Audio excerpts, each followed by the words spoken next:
படி ஆமோஸ் எழுதின தீர்க்கதரிசி புஸ்தகம் 9வது அதிகாரத்துக்கு நேராக 8-9 அதிகாரத்துக்கு நேரெல்லாம் நம்ம வாசித்த அதே வசனத்தை புது வசன வாசித்த அதே வசனத்தை வாசிக்கலாமா? 8வது அதிகாரம் 11வது வசனத்திலிருந்து 13 எல்லாரும் எடுங்க. 8வது அதிகாரம் Amos chapter 8 verse 11 to 13 plus Amos chapter 9 verse 8 to 11. இதன் அடிப்படையில் கர்த்தர் புதிய வருஷத்துல கர்த்தர் எதை செய்ய போகிறார் என்பதை அவர் சபைக்கு சொல்லக்கூடிய காரியத்தையும் எச்சரிப்பையும் நான் வாசிக்கலாம். இதோ நான் தேசத்தின் மேல் பஞ்சத்தை அனுப்பும் நாட்கள் வரும். ஆகார குறைவினால் உண்டாகிய பஞ்சம் அல்ல, ஜல குறைவினால் உண்டாகிய தாகமும் அல்ல. கர்த்தருடைய வசனம் கேட்க கிடையாத பஞ்சத்தை அனுப்புவேன் என்று கர்த்தராகிய ஆண்டவர் சொல்லுகிறார். அப்பொழுது அவர்கள் கர்த்தருடைய வசனத்தை தேட ஒரு சமுத்திரம் தொடங்கி மறு சமுத்திரம் மட்டும், வடதிசை தொடங்கி கீழ்த்திசை மட்டும் அலைந்து திரிந்தும் அதை கண்டடையாமல் போவார்கள். அந்நாளிலே சௌகரியமுள்ள கன்னிகைகளும் வாலிபரும் தாகத்தினால் சோர்ந்து போவார்கள். இதைதான் ஆண்டவர் சபைக்கு எச்சரிக்கையாக இந்த வருஷம் சொல்ல சொன்னார். என்ன சொன்னார் அப்படின்னா, ஒரு காலம் வரப்போகிறது, ஒரு பஞ்ச காலம். இந்த உலகத்துல நிறைய பஞ்சம் வந்து, தண்ணீருக்கு பஞ்சம், சாப்பாடுக்கு பஞ்சம். ஆனா அதை குறித்து எல்லாம் நமக்கு கவலை இல்லை. ஏன்னா வேதம் சொல்றது மனுஷன் அப்பத்தினால மாத்திரமல்ல தேவனுடைய வாயிலிருந்து புறப்படுவும் வார்த்தையினாலும் பிழைப்பான் என்று எழுதி கர்த்தர் நமக்கு தந்திருக்கிறார். அப்ப நம்முடைய ஆவிக்குரிய பிழைப்பானாலும் சரி, சரீர பிரகாரமான பிழைப்பானாலும் சரி, இந்த உலகத்தில் உள்ள உணவுப் பொருட்களை நம்பி அல்ல, தேவன் நமக்கு தந்திருக்க வேத வசனத்தை நம்பி சொல்லுவாங்களா? ஆண்டவர் ஆமோஸ் தீர்க்கதரிசியை வைத்து அன்றைய காலகட்டத்துல இஸ்ரவேல் ஜனங்களுக்கு எழுதின ஒரு பெரிய சத்தியம் என்ன அப்படின்னா, ஒரு காலத்தை ஆண்டவர் ஜனங்களுக்குள்ள கொண்டு வர போறார்.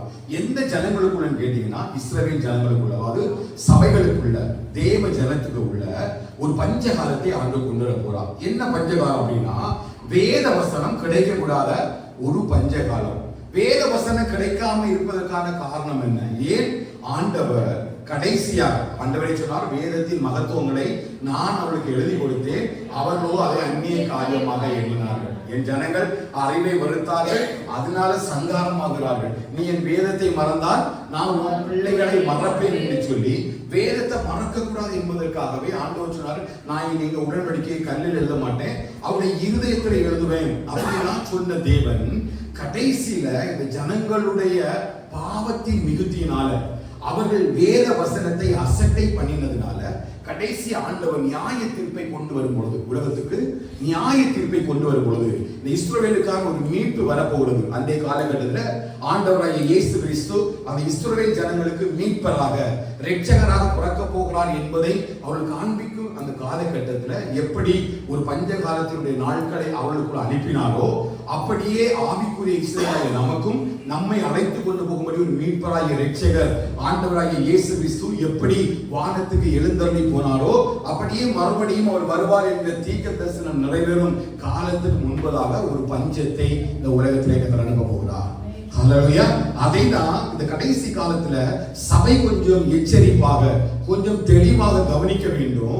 நீங்க எதை விட்டு விட்டாலும் கர்த்தருடைய வசனத்தை அறிந்தார்கள், விட்டு விடாதுங்கள் என்பதற்கு அடையாளமாகத்தான் கர்த்தர் இந்த பஞ்சத்தை அனுப்ப போவதாக சொன்னார். நம்ம வேத வசனம் கிடைக்கக்கூடாத ஒரு பெரிய ஒரு பஞ்சகாலம் கர்த்தருடைய ஜனங்களுக்குள்ளே வரப்போகிறது. அப்படி ஒரு பஞ்சகாலம் வரும் என்று சொன்னால் நிச்சயமாய் நாம் நம்முடைய துக்கத்தில் அழிந்து போவோம், நம்முடைய வாழ்க்கையினுடைய நடைகள் எல்லாம் மாறி போகும், நம்முடைய கால்களுக்கு தீபமாக வெளிச்சமாக இருந்ததால பாதைகள் எல்லாம் உறைந்து போகும், கர்த்தருடைய வழிகளில் பாதைகள் எல்லாம் நெய்யாய் பொழிகிறதும் வருஷத்தை ஒரு ஆசீர்வதிக்கிற சூழ்நிலை எல்லாம் மாற ஆரம்பிக்கும். அதனால இந்த பஞ்ச காலத்துல நாம் எப்படிப்பட்டவர்களாய் காணப்படணும்? அந்த வசனத்தின் மீது தாகம் உள்ளவர்களாய் வாழும்படி கர்த்தர் அழைக்கிறார். ஒருவேளை இந்த கேள்வி நம்ம சபையாய் சேர்ந்து ஆண்டவர் சொல்லிக்க, ஆண்டவரே எதற்காக இந்த பஞ்ச காலத்தை நீங்க கொண்டு வரீங்க? இந்த வேத வசனம் கிடைக்காத ஒரு பஞ்ச காலத்துக்கான ஒரு எச்சரிப்பின் சத்தத்தை எதற்காக தேவன் சபையாகி நமக்கு எச்சரிக்கிறார் அப்படின்னு பாத்தீங்கன்னா, அதை 9வது அதிகாரம் 8வது வசனத்தை வாசிங்க. இதோ கர்த்தராகிய ஆண்டவரின் கண்கள் பாவமுள்ள ராஜ்யத்துக்கு விரோதமாக வைக்கப்பட்டிருக்கிறது. இதோ கர்த்தராகிய ஆண்டவருடைய கண்கள் பாவமுள்ள ராஜ்யத்துக்கு விரோதமாக வைக்கப்பட்டது. பரலோகத்தில் இருந்து தேவன் மனுபுத்திரனை கண்ணோக்கி பார்த்து மனுஷனுடைய இருதயத்தின் நினைவுகளின் தோற்றமெல்லாம் நித்தமும் பொல்லாதது என்று கண்டார். அவன் ஒவ்வொரு நாளும் கர்த்தர் இந்த உலகத்தை செய்கிறார், பார்த்துட்டே இருக்கிறார். அவருடைய கண்கள்னால கர்த்தர் பார்க்கிறார். அவர் யாரை பார்க்கிறாரோ இல்லையோ, நம்மை அவர் பார்க்கிறார். வேற யாருக்கும் தண்டனை இருக்குதோ இல்லையோ நமக்கு தெரியாது, நமக்கு தண்டனை இருக்குது. வேற யாருக்கும் நியாய தீர்ப்பு இருக்கோ இல்லையோ நமக்கு என்ன இருக்கு? நியாய தீர்ப்பு இருக்கு. ஏன் நியாய தீர்ப்பு நமக்கு மட்டும் வச்சிருக்காரு? நம்ம அநேக நேரங்களில் கேட்கலாம், ஐயா உலக மனுஷனா ஆண்டவர் நியாய தீர்க்கிறது இல்ல, உலக மனுஷன் சந்தோஷமா வாழ்றான், என் கூட வேலை பார்க்கறவங்க சந்தோஷமா வாழ்றாங்க, என் உலக மனுஷன் திருப்தியா வாழலையா, நான் மட்டும் ஏன் எச்சரிக்கப்படுகிறேன்? எனக்கு மட்டும் ஏன் சோதனை, எனக்கு மட்டும் ஏன் பாடு? எதுக்கு இந்த வசனத்தை இன்னைக்கு ஆண்டவர் எனக்கு மட்டும் சொல்லணும்? அநேக சபைகள் ஆஸ்வதிக்கப்படும் என்று சொல்லி போதிக்கக்கூடிய நேரத்தில் எதற்காக பரிசுத்த ஆவியானவர் நமக்கு இப்படிப்பட்ட எச்சரிப்பின் சத்தத்தை தரணும்னா, ஒண்ணு, அவர் எவனிடத்தில் அன்பு கூறுகிறாரோ அவனை சிக்ஷிக்கிறார். ஹல்லேலூயா. ரெண்டு என்னன்னு கேட்டீங்கன்னா, நீ கேட்கல ஏன் ஆண்டவருடைய சத்தியம் எனக்குள்ள இப்படி வாசம் பண்ணுன்னு கேட்டீங்கன்னா, இப்ப அதே ஆமோஸ் 3வது அதிகாரம் முதல் 2 வசனத்தை வாசிங்க. இந்த கேள்விக்கு பதிலாக இருக்கு பாருங்க. இதோ எருசலேமுக்கும் உண்டாயிருக்கிற சிறையிருப்பை நான் இல்ல 3வது ஆமோஸ் 3:1-2 இஸ்ரவேல் புத்திரரே, தெளிவா கவனிங்க. யார் இஸ்ரவேல் புத்திரர்? இஸ்ரவேல் புத்திரரோ யாரு? கர்த்தருக்கு வார்த்தைக்கு பயன்பட்டு நடக்கிறவங்க. இது நம்ம என்ன யாரு? இஸ்ரவேல் புத்திரர். உலகத்துக்கு கிடையாது இந்த நியாய தீர்ப்பு, இந்த எச்சரிக்கை சத்தம், இந்த சத்தியம் யாரும் உலகத்துல நடக்கிற யாருக்கும் கிடையாது. இது யாருக்கு மட்டும்? சத்தமா சொல்லுங்க, இஸ்ரவேலோ. ஆமென். இஸ்ரவேல் புத்திரரே. நீ உங்க பேரை உங்க குடும்பத்துக்கு போடலாம், நம்ம சபைக்கு பேரை போடலாம். எஸ்ட்ராஸ் பெண்டிகஸ்ட் தமிழ் திருச்சபையே. இந்த வார்த்தையை கொஞ்சம் கவனித்து கேளுங்க. எதற்காக இந்த எச்சரிக்கை சத்தம் அப்படின்னு கேட்டீங்கன்னா, வாசிங்க. கர்த்தராகிய நான் எகிப்து தேசத்திலிருந்து வரப்பண்ணின முழு குடும்பமாகிய உங்களுக்கு விரோதமாய் சொல்லிய இந்த வசனத்தை கேளுங்கள். இந்த வசனத்தை எங்க இருந்து உங்களை வரப்பண்ணாரு? எகிப்து தேசமாகிய, அப்படின்னா உலகத்தின் அடிமைத்தனத்தில் இருந்து, அந்த இரும்பு கால வாயில இருந்து கர்த்தர் உங்களை பிரிச்சு எடுத்து குடும்பமா கொண்டு வந்திருக்காரு. ஹல்லேலூயா. நீங்க உலகத்துல கொஞ்சம் கூட கலக்க கூடாது என்பதற்காக, உலக வார்த்தைகளுக்குள்ள, உலக இச்சைகளுக்குள்ள, உலக மனுஷர்கள் கூட சேர்ந்து போக கூடாது என்பதற்காக உங்களுக்கு ஒரு பெயர் வச்சிருக்காரு, இஸ்ரவேல் புத்திரரே. அப்படின்னா நீங்க எல்லாம் கர்த்தருக்கு பயப்படுகிறவர்களே, கர்த்தரால் தெரிந்து கொள்ளப்பட்ட சந்ததியே, கர்த்தரால் ஆஸ்வதிக்கப்பட்ட சந்ததியே, நீங்க சபையா என் வார்த்தையை கேளுங்க. என்ன வார்த்தை அப்படின்னா, பூமியின் எல்லா வம்சங்களுக்குள்ளும் உங்களை மாத்திரம் அறிந்து கொண்டேன். சத்தமா சொல்லுங்க பாக்கலாம். உங்க குடும்பத்துல எல்லாருக்கும் உள்ளயும் யார மட்டும் தெரிஞ்சுக்காரு? உங்க குடும்பத்துல உங்க பேர் என்னது? இஸ்ரவேல் புத்திரர். ஹல்லேலூயா. எவ்வளவு தெளிவா சொல்றாரு பாருங்க. கர்த்தருடைய கண்கள் பாவம் செய்கிற ராஜ்யத்தின் குடும்பம் வைக்கப்பட்டிருக்குது. அவர் ஒரு பெரிய நியாய தீர்ப்பை கொண்டு வர போறாரு. சபைக்குள் ஒரு பஞ்சகாலம் வரப்போகுது, சபைக்கு காலத்துக்கு முடி வரப்போகுது, கிருபை நாட்கள் முடிந்து விட்டது. என்ன காரணம்னா, ஆண்டவராகிய இயேசு கிறிஸ்து வரப்போகிறார். அதற்கு ஆயத்தமாகும்படி சபையாகிய கர்த்தர் நம்மை அழைக்கிறார். எதில ஆயத்தமாகணும்னா, தேவ வசனத்துல ஆயத்தமாகும்படி கர்த்தர் அழைக்கிறார். ஹல்லேலூயா. சபை எப்படி ஆயத்தமா இருக்கணும்? வேத வசனத்தின்படி ஆரம்பிக்கணும் இல்லையா? அலங்கரிப்பது வேத வசனத்தின்படி அலங்கரிக்கும்படி கர்த்தர் நம்மை அழைக்கிறார். அதனால அவர் சொல்றாரு, நான் ஏன் உங்களை எச்சரிக்கிறேன் அப்படின்னா, இந்த உலகத்துல எல்லா ஜனத்தை பார்க்கணும், உங்களை பேசணும். எனக்கு மற்ற ஜனங்களை பற்றி கவலை இல்லை. அப்படின்னா ரட்சிப்பை விடல. ஒரு பக்கம் ரட்சிப்புக்காக ஒரு அடைந்து கொண்டு இருந்தாலும், ரட்சிக்கப்பட்ட நம்ம, காணாமல் போன நம்ம 99 ஆண்டுகளை விட்டுட்டு நம்ம தேடி நடக்கிறாரு. எதுக்கு நடக்கிறாருன்னா, நீங்க இஸ்ரவேல் புத்திரர் கூடாது என்பதற்காக தான் இந்த எச்சரிப்பின் சத்தத்தை நம்ம சபை வைக்கிறாரு. என்ன வைக்கிறாருன்னா, ஒரு பஞ்சகாலம் வரப்போகுது. அந்த காலத்துக்கு முன்பதாக நீங்க வசனத்துல பெருகுங்க. வசனத்தை எவ்வளவு ஸ்டோர் பண்ண முடியுமோ நீங்க ஸ்டோர் பண்ணி வைங்க. ஏன் அப்படின்னா, வரப்போகிற நாட்கள்ல கர்த்தர் ஒரு பெரிய கிரியை செய்ய போறார். அவாசி 2வது வசனம். ஆகையால் உங்களுடைய எல்லா அக்கிரமங்களின் நிமித்தமும் உங்களை தண்டிப்பேன். நீங்க என்ன பண்ண போறேன்னா, ஒரு நியாய தீர்ப்பு உங்களுக்கு பண்ண போறேன். யாருக்கு? இஸ்ரவேல் புத்திரருக்கு. ஆண்டவர் ஏன் எங்களை மட்டும் சோதிக்கிறாரு? எங்களை மட்டும் அந்த கஷ்டம், எங்களை மட்டும் ஏன் பலவீனம், எங்களை மட்டும் ஏன் துன்பம்? Very simple. உங்களை தான் அவர் நேசிக்கிறார். உலகத்துல இருந்து உங்களை மட்டும் தான் அவர் நினைச்சிருக்கா, பிரிச்சு எடுத்திருக்கிறார். அதனால நமக்கு என்ன பேரு? இஸ்ரவேல் புத்திரர். அதான் லாஸ்ட் வீக் நம்முடைய அடையாளமே இஸ்ரவேலுடைய ஜனம்தான். ஹல்லேலூயா. அது நீங்க நம்பினாலும் நம்பாம இருந்தாலும் என்றைக்கு நீங்க ஆண்டவராகிய இயேசு கிறிஸ்துவை ஏற்றுக்கொண்டு சத்தியத்தின்படி நடப்பதற்கு நீங்க வாழ ஆரம்பிச்சீங்களோ அன்றையிலிருந்து கர்த்தர் நமக்கு என்ன பேர் வச்சிருக்கானா இஸ்ரவேல் புத்திரர். நம்ம மேல ஒரு அடையாளம் இருக்குதுங்க, அது இஸ்ரவேல் புத்திரர். அந்த அடையாளத்தை நீங்கள் நான் இழந்து விடக்கூடாது என்பதற்காக தான் கடைசி நாட்கள் இந்த அடையாளம் எப்படி நிற்கும்னா வேத வசனத்தின்படி நடக்கிறவங்களுக்கு மேலதான் அந்த சத்தியம் நிற்கும். ஹல்லேலூயா. யார் ஒருவன் இந்த பஸ்கா பண்டிகையில் சொல்லப்பட்ட இந்த கட்டளைகளையும் நியமங்களின்படி ஒரு வயசு ஆட்டுக்குட்டியை கொண்டு அந்த இரத்தத்தை எடுத்து யாரெல்லாம் நிலைக்கதவுகளிலும் 2 சட்டங்களிலும் தேய்த்து வீடை விட்டு வெளியே போகாம வீட்டுக்குள்ள அடங்கி இருக்கிறானோ அவனை மட்டும்தான் தேவன் ரட்சிப்பார். மீதி எல்லாரும் சங்காரங்களும் அடைத்து போடுவார். ஹல்லேலூயா. அப்ப என்னுடைய அடையாளம் என்னன்னு கேட்டீங்கன்னா கர்த்தருடைய வார்த்தை. அந்த வார்த்தையை மாம்சமாக்கி கிருபையினாலும் சத்தியத்தினாலும் நிறைந்தவராய் எனக்குள்ளே வாசம் பண்ணினார். ஹல்லேலூயா.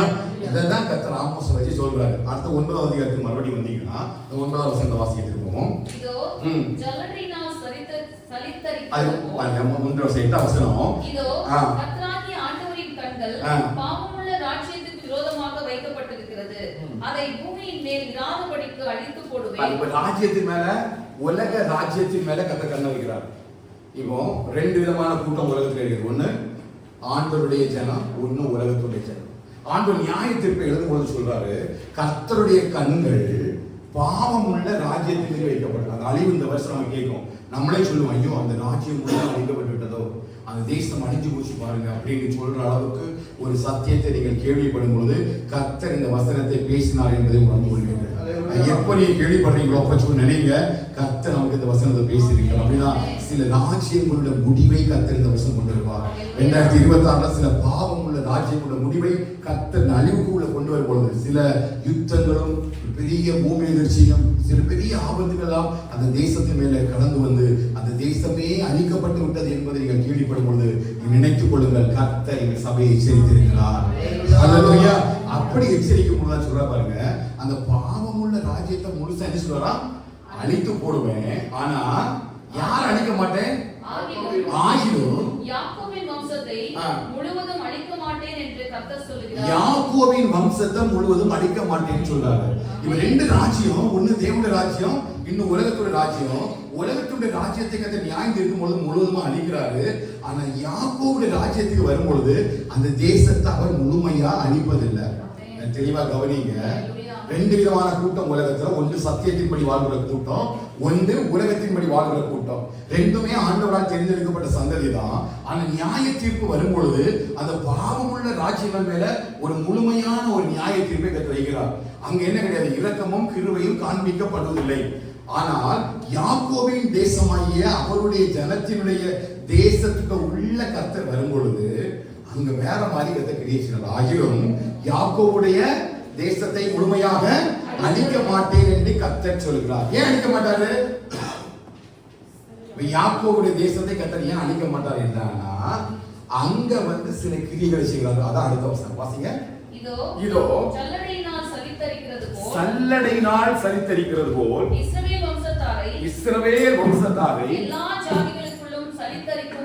எல்லா ஜாதிகளுக்குள்ளும் சலித்தரிக்கும்படிக்கு நான் கட்டளையிடுவேன்.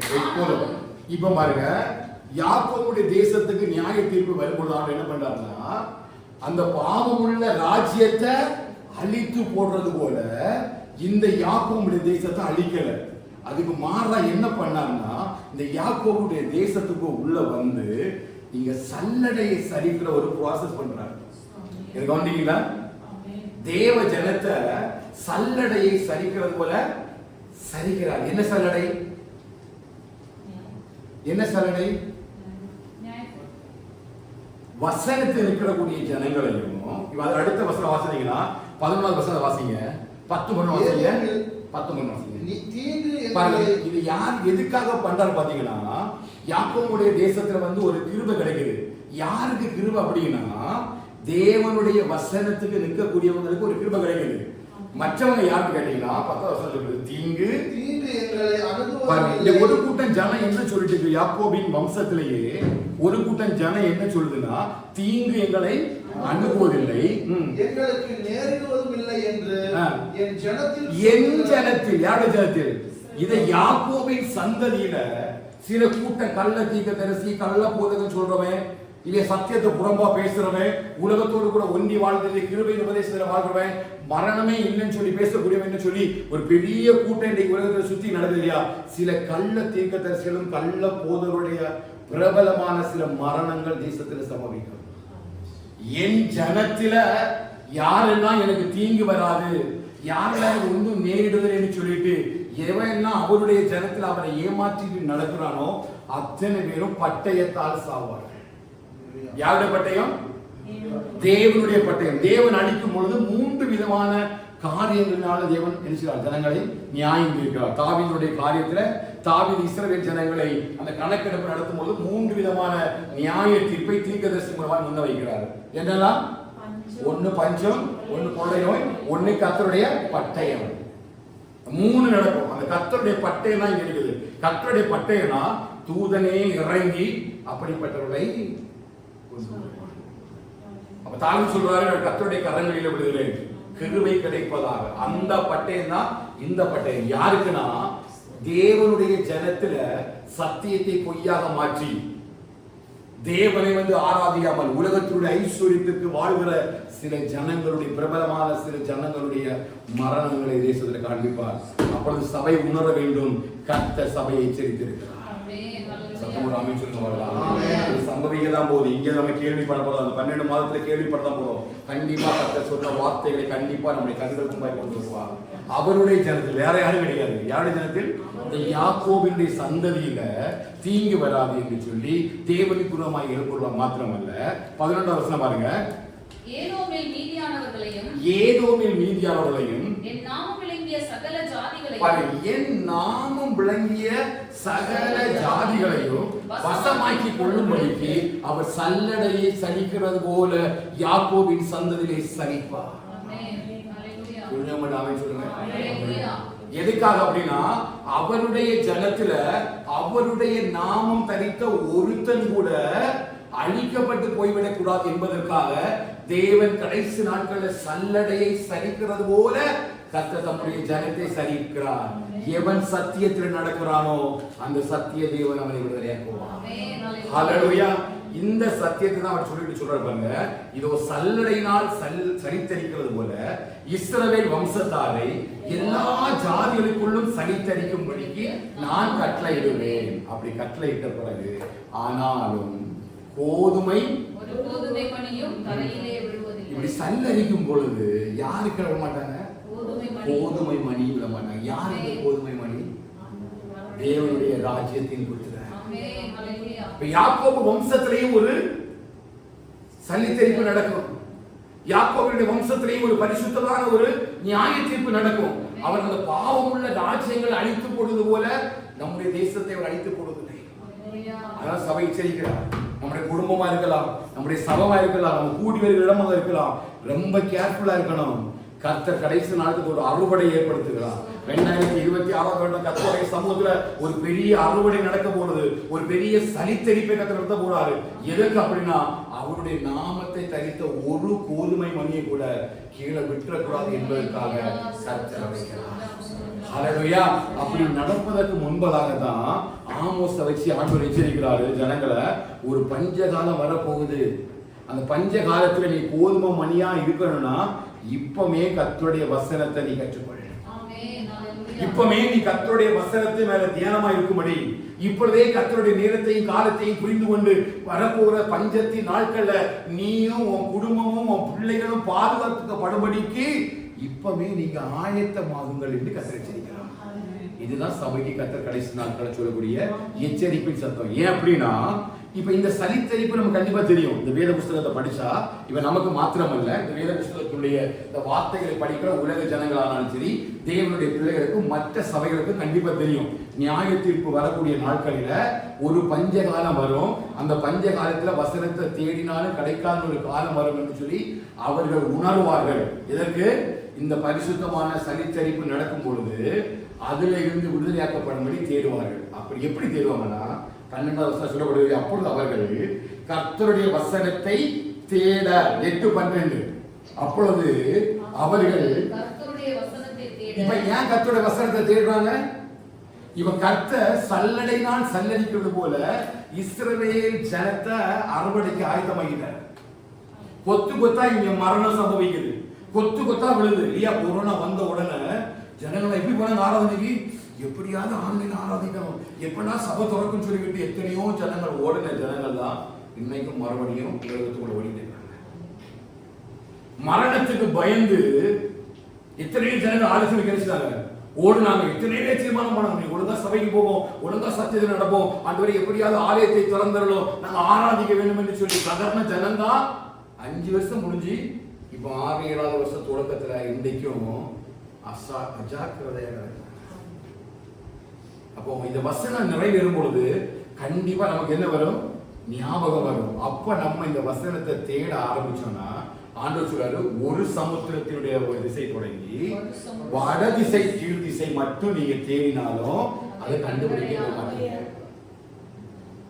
புரியுதா? ஆனா இப்ப கர்த்தர் நல்ல நேரத்தை தந்திருக்காரு, நல்ல காலத்தை தந்திருக்காரு, நல்ல வசதி தந்திருக்காரு, நல்ல வாய்ப்பு தந்திருக்காரு, நல்ல சூழ்நிலைகளை தந்திருக்காரு. அந்த நாட்கள்ல தேவ சமூகத்துல போய் நம்ம போய் சொல்ல முடியாது. ஆனா நேரம் இல்ல, காலம் இல்ல, எனக்கு முடியலன்னு சொல்ல முடியாது. இது ரட்சணியத்தின் நாள், இது கிருபை நாள். அந்த கோதுமை மணியா நம்ம மாறுவதற்கு எது தேவை அப்படின்னா கர்த்தருடைய வசனம். ஆண்டவர் இந்த இஸ்ரவேல் ஜனத்தை, யாக்கோபின் சந்ததிய அழகா சல்லடையை சல்லடிக்கிறது போல தங்கம் எடுக்கிறத பாத்துறீங்களா? தண்ணியில இருந்து மண் எடுத்து வச்சு ஒரு பாத்திரத்துல வச்சு, நிறைய மண் இருக்கும், ஒரு குறிப்பிட்ட அளவு மண் வச்சு நல்லா பண்ணுவாங்க, சலிச்சுட்டே இருப்பாங்க. கடைசியில பாத்தீங்கன்னா கொஞ்சம் கொஞ்சமா மின்னும், சின்னதா ஒரு லைட்னிங் வரும். பாத்தீங்கன்னா அவ்வளவு மண்ணுல ஒரு 2 துண்டு தண்ணி இருக்கும். இதான் கர்த்தர் ஞாபகம் இருக்க போறதுதான். எப்படின்னா கர்த்தருடைய வசனம் பொன்னிலும் பசும் பொன்னிலும் விரும்பப்படத்தக்கதுக்கும் நமக்குள்ள இந்த வசனம் எப்படி இருக்குது?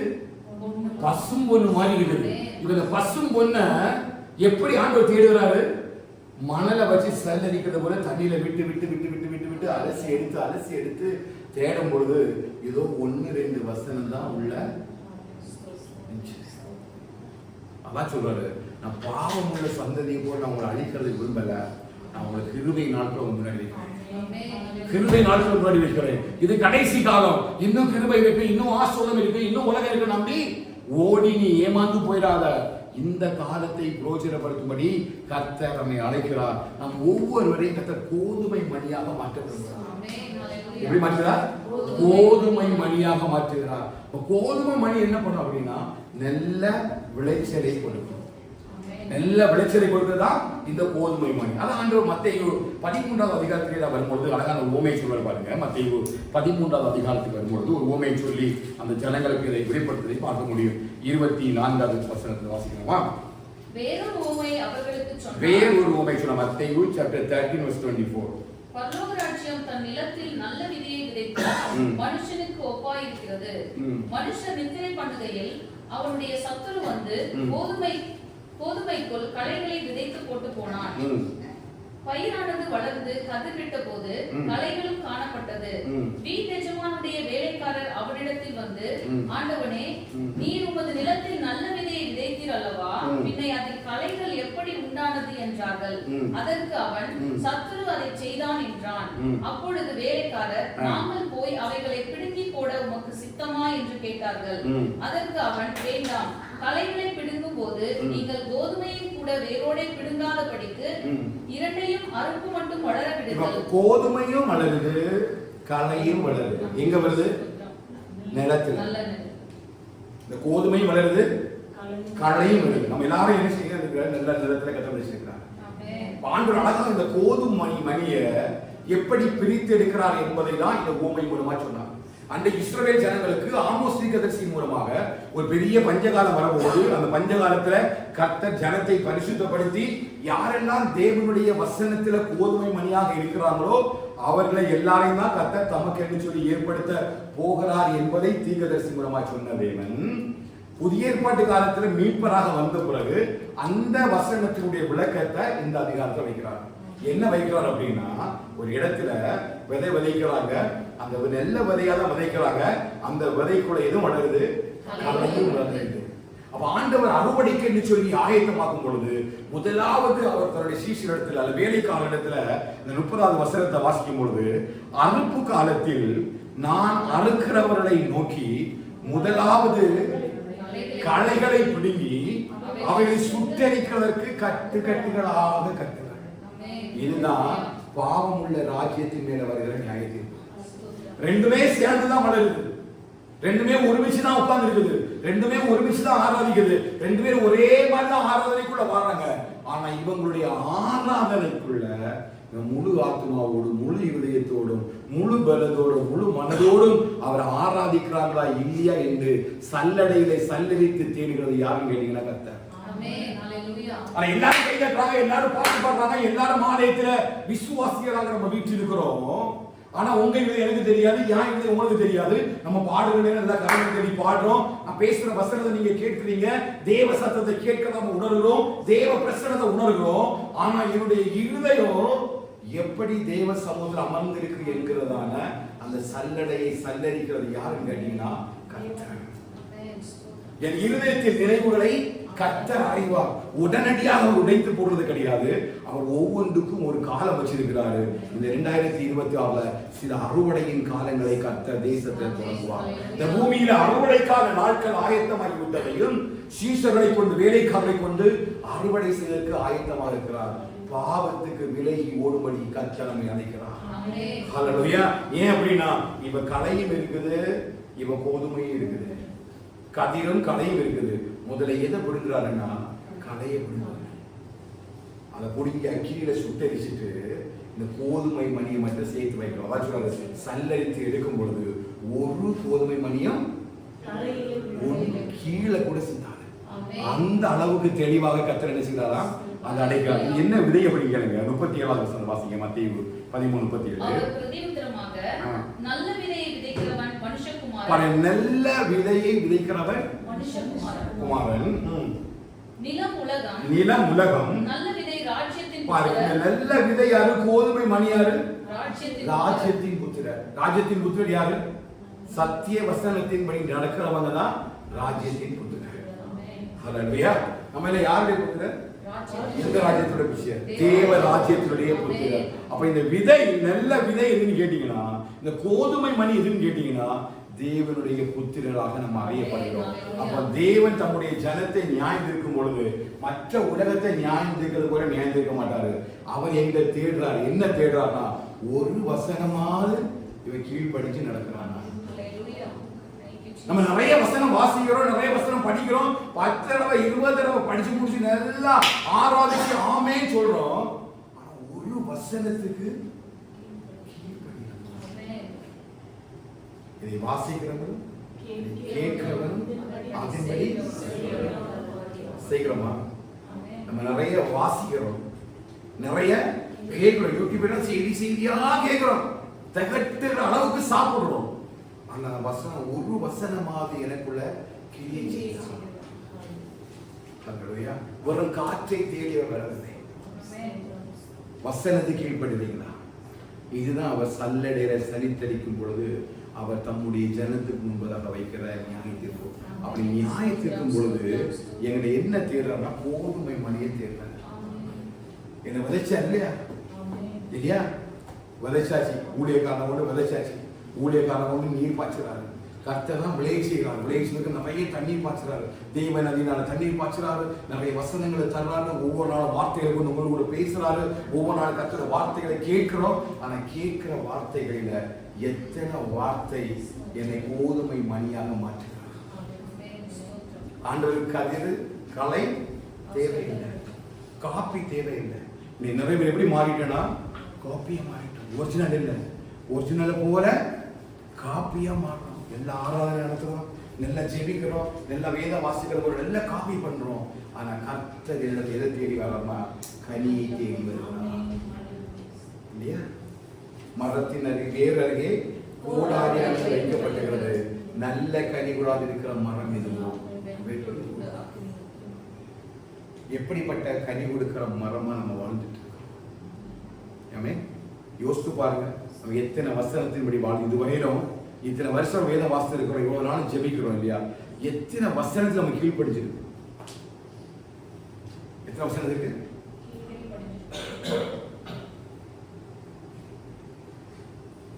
Obedience is better than நான் பெருசா ஆராதனை பண்ணலாம், நான் பெருசா என்ன பண்ண கூட பண்ணிடலாம், ஆனா கீழ்ப்படியாம ஒண்ணுமே நடக்க முடியாது. அந்த கீழ்ப்படிதல் தான் எனக்குள்ள கோதுமை மணிகளை உருவாக்கி. இது வேற யாரை பற்றி கவலை இல்லை. கர்த்தர் என்னை எதுக்கு அழைத்தார்னா, நான் மற்ற ஜனங்களை விட்டு உங்களை பிரித்தெழுதுக்கு முக்கியமான காரணமே அவர் பரிசுத்தராய் இருக்கிறது போல நான் பரிசுத்தராய் இருக்கும்படிதான் கர்த்தர் அழைத்தார். ஒரு பெரிய அறுவடைய இந்த உலகத்துல தேவன் பண்ண போலாம். அதற்காக கர்த்தர் சபையை எச்சரிக்கிறார். என்ன எச்சரிக்கிறார்? அவன் பாவமுள்ள ராஜ்யத்து மேல கண்களை வச்சுட்டு அவங்களோருக்கு நியாயத்தீர்ப்பை கொடுத்தாலும் தேவனுடைய ஜனமாகி தன்னுடைய ஜனத்தை அவர் தேடுகிறார். எதுக்குன்னா, ஒரு கோதுமை மணி கூட நினைச்சிடக்கூடாது, அக்கினியில போயிடக்கூடாது. ஒரு கோதுமை மணி கூட ஆண்டவரை விட்டு விட்டுறக்கூடாது. நீ ஆண்டவரை இயேசு கிறிஸ்து ஜெபித்தார் இல்லையா, நீ தந்த ஒருவனை கூட நான் இழந்து விட விரும்பவில்லை, ஒருவனை கூட இழந்து விட விரும்பவில்லை. ஹல்லேலூயா. மனம் திரும்புகிற ஒரே பாவி நிமித்தம் பரலோகத்துல பெரிய சந்தோஷம் சொன்னாங்க. ஒரு வசனத்துக்கு இப்படி ஆரம்பிச்சுட்டீங்கன்னு வச்சுருங்க, உங்களை குறிச்ச சந்தோஷம் பரலோகத்துல பயங்கரமா இருக்கும். உங்களை குறிச்ச சந்தோஷம் பயங்கரமா இருக்கும். ஹல்லேலூயா. கர்த்தர் வரப்போகிறார். 26 அடையாளமே ஒரு பெரிய அறுவடையை தேவன் இந்த பூமியில நியமிக்க போகிறார். நம்ம போகிற நாட்கள் எல்லாம் மகா கொடுமையான நாட்களாக இருக்கும். கேள்விப்படாத சில விபத்துகளை நம்ம கேள்விப்படுவோம், கேள்விப்படாத சில பூமி வச்சு உண்டாகும், கேள்விப்படாத சில யுத்தங்கள் எழுவோம், அழிக்கப்படாத சில ராஜ்யங்கள் எல்லாம் அழிவுக்கு நேராக கடந்து வரும். இப்போ நீங்க சொல்லுங்க, கர்த்தர் என்னை நேசித்ததுனால கர்த்தர் என்னை எச்சரித்திருக்கிறார். என்ன எச்சரிப்பு அப்படின்னா, பாவம் உள்ள ராஜ்யங்கள் மேல கர்த்தருடைய நியாயத்திற்கு இறங்கும் பொழுது யாக்கோபின் வம்சத்தை அவர் அப்படியே அழித்து விடாம ஒவ்வொரு நாளும் கர்த்தர் என்னை தேடி தேடி தேடி பார்க்கிறார். எனக்கு என்ன தேடுகிறான்னு பாத்தீங்கன்னா, கர்த்தருடைய வசனத்தை தேடுறாரு. ஆனா நியாயத்திற்கு வந்த பிறகு, பஞ்சகாலம் ஆரம்பிச்ச பிறகு, சரி நாட்கள் போகட்டும், இன்னும் கொஞ்ச காலம் போகட்டும், இன்னும் ஒரு மாசம் போகட்டும், இன்னும் ஒரு வருஷம் போகட்டும், நாளைக்கு படிக்கலாம், மறுநாள் படிக்கலாம், இன்னொரு நாள் பார்த்துக்கலாம், நம்ம ஓட ஓட ஓட ஒரு நாள் நமக்கு முன்பதாக பஞ்சம் வந்து நிற்கும். என்ன பஞ்சம்? வசனம். அப்ப நீங்க தேட ஆரம்பிச்சாலும் எங்கன்னு தெரிவிங்க, ஒரு திசை தொடங்கி வட திசை மட்டும் நீங்க தேடினாலும் கிடைக்காது. அப்படி கிடைக்காததுனால என்ன பண்ணுவாங்கன்னா, அது குடும்பத்தை பற்றி எழுத பாருங்க. வாசிங்க ஆமோஸ் 8ஆம் அதிகாரம் 13ஆம் வசனம். அந்த நாளிலே அந்நாளிலே சௌந்தரியமுள்ள கன்னிகைகளும் பாருங்க, சௌந்தரியமுள்ள கன்னிகைகளும் வாலிபரும் தாகத்தினால் சோர்ந்து போவார்கள். அந்த நாளில வசனம் இல்லாததுனால கன்னிகைகளும் வாலிபர்களும் சோர்ந்து. ஒரு தேசத்துல கன்னிகையும் வாலிபர்களும் சோர்ந்து போனா ஈஸியா அந்த தேசம் அழிக்கப்படும். ஒரு தேசத்தினுடைய முதுகெலும்பே, அது ஒரு தேசத்தினுடைய பெரிய ஒரு படை என்னன்னா அந்த வாலிபர்களுடைய அந்த தைரியம் தான். ஆனா அவர்கள் சோர்ந்து போகும் பொழுது, அவர்கள் தேடி தேடி வசனத்தை தேடி தேடி அலையும் பொழுது, அந்த வசனங்களுக்கு கிடைக்காம போகக்கூடிய நேரத்துல அவங்க சோர்ந்து போவாங்க. இப்ப நம்மகிட்ட நல்ல கன்னிகைகளையும் வாலிபர்களையும் கற்றுதான் இருக்கிறாங்க, நல்ல பிள்ளைகளை தந்திருக்கிறாங்க. சொல்லுங்க, ஒரு காலம் வரப்போகிறது, நம்ம குடும்பமா ஒரு பெரிய பஞ்சத்துக்கு நேரம் ஓடி இருக்கிறோம். அந்த காலகட்டத்தில் நம்ம அணிந்து போகாதபடிக்கு கர்த்தர் இந்த நாட்கள்ல இறங்கும்படி கர்த்தர் நிலையான ஒரு கோதுமை மணியாக கர்த்தர் நம்மை மாற்றுவார். எப்படி மாறும் இந்த வருஷம்? வேத வசனத்தை வாசித்து தியானிச்சு கீழ்ப்படிந்து நம்ம சபையா குடும்பமா கோதுமை மணியாக நம்ம மாறணும். எப்படி மாறப்போறோம்? கோதுமை மணியாக மாறப்போம். உலகத்துல கர்த்தர் நம்முடைய ஜனங்களை தேடி வரும் பொழுது எஸ்ட்ரா தமிழ் சிறுசபை ஒரு கோதுமை மணியாக அதுக்காக கர்த்தர் எச்சரிக்கிறார். இப்ப நம்ம கையில என்ன இருக்குது? வேதம் இருக்குது. இப்ப நமக்கு நல்ல வீடு இருக்குது, நல்ல சுகம் இருக்குது, நல்ல பலன் இருக்குது. வேதம் வாசிப்பதற்கு அத்தனை விதமான சூழ்நிலைகள் நல்லபடியா இருக்குது. யாருக்காவது இல்லாம இருக்குதா? இருக்குது. இந்த காலகட்டத்துல நீங்க இந்த நாட்களை விட்டு விடுவீர்கள் என்று சொன்னார், ஒரு பஞ்சகாலம் வரும்பொழுது நீங்க தேடினாலும் அது உங்களுக்கு கிடைக்காது. நீ ஏன் வசனத்தை தேடணும் அப்படின்னா, நீ ஏன் வசனத்தை வாசிக்கணும் தியானிக்கணும் அப்படின்னா, அவர் யாக்கோபுடைய சந்ததியை விசாரிக்கும் பொழுது அவர் சல்லடையை சரித்தரிக்கிறது போல அவர் நம்முடைய வாழ்க்கையில வசனத்தை தேடுவார். அவர் நம்முடைய வாழ்க்கையில சத்தியத்தை தேடுவார். அப்படி சத்தியத்தை தேடும் பொழுது அந்த சத்தியம் நம்ம கூட இல்லாம இருந்தாச்சுன்னா ஒண்ணு நிரந்தரமான ஒரு அக்கினியில நம்ம சென்றடைவோம். ஹல்லேலூயா. ஆனால் அவருடைய நாமம் விளங்குற ஒருத்தனாவது, சத்தியம் விளங்குற ஒரு மனுஷனால் என்ன செய்ய முடியாது, அதை விட்டு மாற முடியாத அளவுக்கு கர்த்தர் நம்மை இன்னும் அதிகமாய் ஆசீர்வதிப்பார். அதனாலதான் எபேசியருக்கு நம்ம கடந்த அன்னை வாசித்தது போல அப்போஸ்தலர் இதை மையப்படுத்தி தான் அந்த 5வது அதிகாரத்திற்கு 15வது வசனத்தில் அவர் சொல்றாரு பாருங்க. எபேசியர் 5வது அதிகாரத்தில் ஆனபடியினாலே இப்போ உங்களுக்குள்ள என்ன வேணும்? இப்போ ஞானம் சத்தம் எடுக்கிறது. என்ன சத்தம் எடுக்கிறது? தெருக்களில் இருந்தோம் ஒவ்வொரு முன்னையும் நின்று சத்தம் போடுது. என்ன சத்தம் போடுதுன்னா, ஆண்கள் வரப்போகிறா, வசனம் கேட்கோட ஒரு பஞ்சகாலம் வரப்போகுது. சபையே சபையே நீ எச்சரிக்கையாயிரு, எச்சரிக்கையாயிரு, எச்சரிக்கையாயிரு அப்படின்னு சொல்லி யார் கூப்பிடுற? ஞானம் சத்தம் எடுக்கிறது. கர்த்தருடைய வார்த்தை சத்தம் எடுதா இல்லையா? எத்தனை ஜெபம், எத்தனை கூட்டங்கள், எத்தனை ஆராதனைகள், எவ்வளவு ஃபெலோஷிப்புகள், எவ்வளவோ இடத்துல எல்லா நாளுமே நம்ம தேவ சமூகத்துல இருந்துதான் நம்ம ஓடிக்கிட்டே இருக்கிறோம். அப்பதான் நம்ம ஓடுறோமா இல்லையா? அப்பதான் ஆண்டோட வசனத்துக்கு நம்ம வாழ்ந்துட்டே இருக்கிறோம். அப்படி வாழ்ந்துட்டு இருக்கிற ஒரு இடத்துல நம்ம அதை இழந்து விடாதபடிக்கு எல்லா சோர்ஸுமே இருக்குது. அதனால கொஞ்சம் ஞானத்தை பயன்படுத்துங்க. இப்ப ஞானம்னா என்னது? கர்த்தருக்கு பயப்படுற பயம்தான் நம்ம ஞானம். அப்போ கர்த்தருக்கு பயப்படுற பயம் எப்படி? ஒரு நாள் வரப்போகுது, வசனம் கிடைக்காது, அதுக்கு முன்னாடி நம்ம என்ன செய்யணும்? அதை தேடணும் என்கிற ஒரு உணர்வை எனக்குள்ள கொண்டு வரதுக்கு பேர் தான் ஞானம். ஏன் உலகம் அழிய போகுது, மழை பெய்து வீட்டுக்குள்ள தண்ணி வரப்போகுது, அனௌன்ஸ் பண்றாங்க, தண்ணி வருது தண்ணி வருது, வந்துட்டு அனௌன்ஸ் பண்றாங்க. அந்த இடம் உள்ள உட்கார்ந்து என்ன ஆயிரும்? அழிந்து போயிடும். அப்ப அந்த என்ன ஒர்க் ஆகணும்? ஞானம் ஒர்க் ஆகணும். எப்படி அந்த இடத்திலிருந்து நம்ம தப்பி போனோமோ அதற்குரிய கிரியைகளை செய்யணும். அப்படிதான் கர்த்தர் சபைக்குரிய எச்சரிக்கை வைக்கிறார். ஒரு அழிவு வரப்போகுது, ஒரு பெரிய ஒரு பஞ்சம் வரப்போகுது. இந்த பஞ்சத்துல நீங்க ஞான மற்றொலை போய் நினைச்சாங்க ஞான மற்றொலை போய் வந்தா என்ன ஆயிடும்? மதிகேடாய் போயிடும், அழிக்கப்பட்டு போய்விடுவோம் இல்லையா? இவ்வளவு தூரம் இந்த வசனம் நம்முடைய கையில் இருப்பாங்க. இவ்வளவு ஆராதனை இருக்குது, நம்ம வசனம் கேட்கிறோம், ஆராதிக்கிறோம். கர்த்தருடைய நியாயத்திற்கு தான் நம்ம 30 கொஞ்சம் அசிம் பண்ணி பாருங்க. நம்ம சபையா கர்த்தருடைய நியாயத்திற்கு இருக்கிறோம். கர்த்தர் இந்த வசனத்தை வச்சு இந்த நியாயம் இருக்கிறாரு.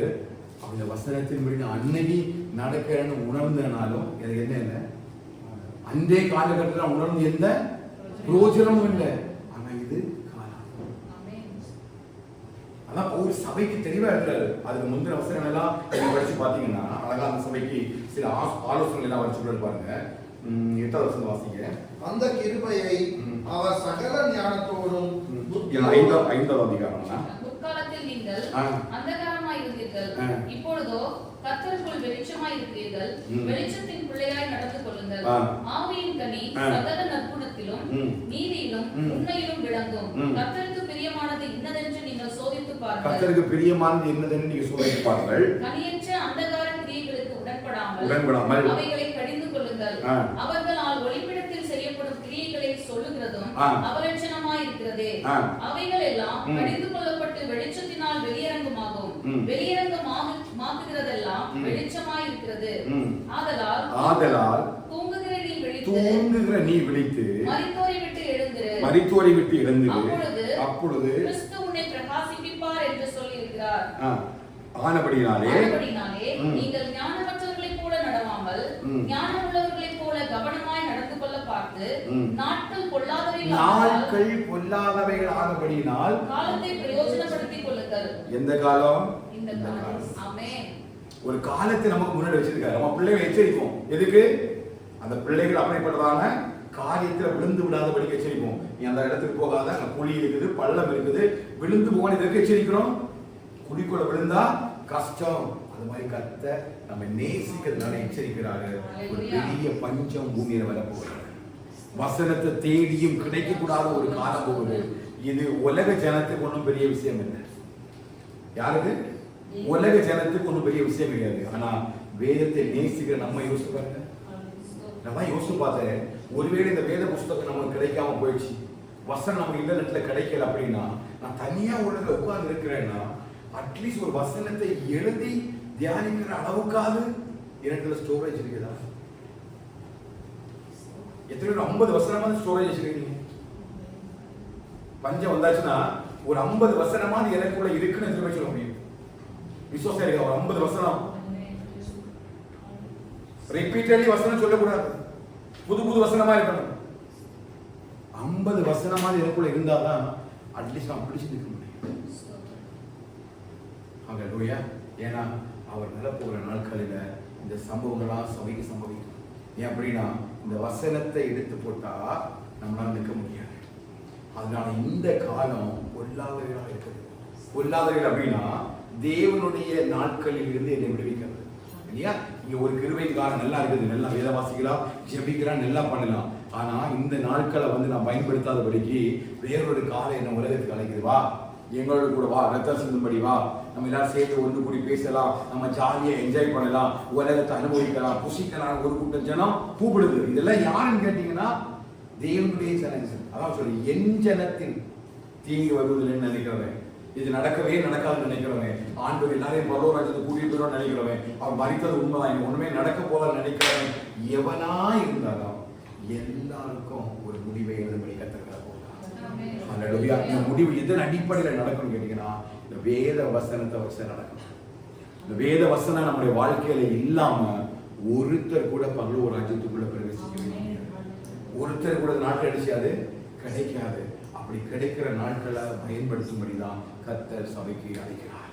ஹல்லேலூயா. இதை ஏன் ஆமோஸ் தீர்க்கதரிசி மூலமா அந்த ஜனங்களுக்கு அந்த நாட்களில் சொன்னார் பார்த்தீங்கன்னா, அந்த ஜனங்கள் அந்த நாட்களில கர்த்தர் எழுதி கொடுத்த வசனத்தை அசட்டை பண்ணினார்கள். 3வது அதிகாரத்தினுடைய 4வது வசனத்தை வாசிங்க. ஆமோஸ் 3வது அதிகாரம் 4வது வசனம். ஆமோஸ் கனகா 3வது அதிகாரம் 2வது அதிகாரம் 4வது வசனம் வாசிங்க. மேலும் யூதாவினுடைய 3 பாதகங்கள் நிமித்தம் 4 பாதகங்கள் நிமித்தமும் நான் அவர்கள் ஆக்கினையை திருப்ப மாட்டேன். அவர்கள் கர்த்தருடைய வேதத்தை வெறுத்து பாருங்க என்ன பண்ணாங்க. சத்தமா சொல்லுங்க. கர்த்தருடைய வேதத்தை வெறுத்து ஏன் வெறுத்தாங்க? அவங்களுக்கு வாழ்க்கையில எல்லாமே ஆசிரமா இருக்கு. இன்னைக்கு நமக்கு ஆசிர்வாதம் அதிகமா இருக்கிறதுனால வேத வாசிக்கிறது என்ன இல்லை, டைம் இல்லை. இன்னும் இருக்கிற ஆசிர்வாதத்தை விடவும் இன்னும் ஆசிர்வாதத்தை மனசு தேடுதே தவிர கர்த்தருடைய வசனத்தை மனசு என்ன செய்யல, தேடவே இல்லையா? இந்த பஞ்சம் இவங்களுக்கு வேற எல்லா விதத்திலையும் ஆண்டு பஞ்சம் கொடுத்தாரு. நம்ம வரக்கூடிய இந்த நாட்கள், இந்த வருஷத்துல அநேக நாள் ஆமோஸ் புஸ்தகத்தை வாசித்து தியானிக்க கர்த்தர் கிருபை தருவாராக. இந்த ஆமோஸ் தீர்க்கதரிசி நாட்கள் இருந்த ஜனங்களை பாத்தீங்கன்னா அவங்க தேவன் இந்த பஞ்சத்தை முன்படா வைப்பதற்கு மிகப்பெரிய காரணமே என்ன காரணம் கேட்டீங்கன்னா வேத வசனத்தை வெறுத்தாங்க. நிறைய பேர் வேத வசனத்தை நினைச்சாங்க. எப்படி வெறுக்கிறாங்க? வேதம் வீட்டில் இருக்கும், வேத வசனம் கையில் இருக்கும், வேத வசனத்தை படிப்பாங்க. வேத வசனத்தின்படி வாழ அவங்களால ஆண்டவர் சீசரை கேட்டார் இல்லையா, நீங்களும் போய்விட நீங்க அதுதான் இல்ல பாஸ்டர், இந்த சத்தியம் ரொம்ப ஸ்ட்ராங்கா பேசுறீங்க. என்னை வெளியில பேர் வச்சுட்டாங்க, மிலிட்டரி வாத்தியார் கூட இருந்தவங்க. அவர் மிலிட்டரி வாத்தியார், மிலிட்டரி மாதிரி பாடம் எடுக்கிறாரு. அப்படிலாம் நமக்கு சபையில வசனம் எல்லாம் கேட்க முடியாது. அவர் பைபிள் வாசத்தை மண்டை பைத்தியம் முடிச்சுன்னா சொல்லிக்கிறாங்க. நான் சந்தோஷமா சொல்லிட்டாரு. நான் மிலிட்டரி வாத்தியாராவே கடைசி வரை இருக்கிறேன். கடைசியாவது உங்களை பாஸ் ஆகி விடுற அளவுக்கு கர்த்தர் நடத்துவாங்க. வேத வசனம் எந்த அளவுக்கு ஒரு மனுஷனுடைய இருதயத்தை கடினப்படுத்துன்னு பாருங்க. அது ஒரு வெறுப்பை உண்டு பண்ணுது. ஏன்னா வேத வசனத்தின்படி நடந்தா உலக ஆசைகளை கிடைச்ச முடியாது, நடக்க முடியாது. உலக ஆசைகளை கிடைச்ச முடியாது, ஓட முடியாது. வாலிபர் பாருங்க, எஸ்ரா பாருங்க, தன் இருதயத்தை வேதத்தை ஆராயவும் அதன்படி செய்யவும் இஸ்ரவேலில் நீதி நியாயங்களை கட்டளையிடவும் எஸ்ரா தன் இருதயத்தை வாலிப பையங்க. நம்முடைய இருதயத்தோட பக்குவம் என்னங்க? தானியேலை பாருங்க, தீர்மானம் பண்றான், ராஜ்ய போஜனத்தினால ஒரு நாளும் நான் தீட்டுப்படுத்த மாட்டேன்னு இருதயத்துல போஜனம் பண்ணான். என்னுடைய இருதயம் எங்க?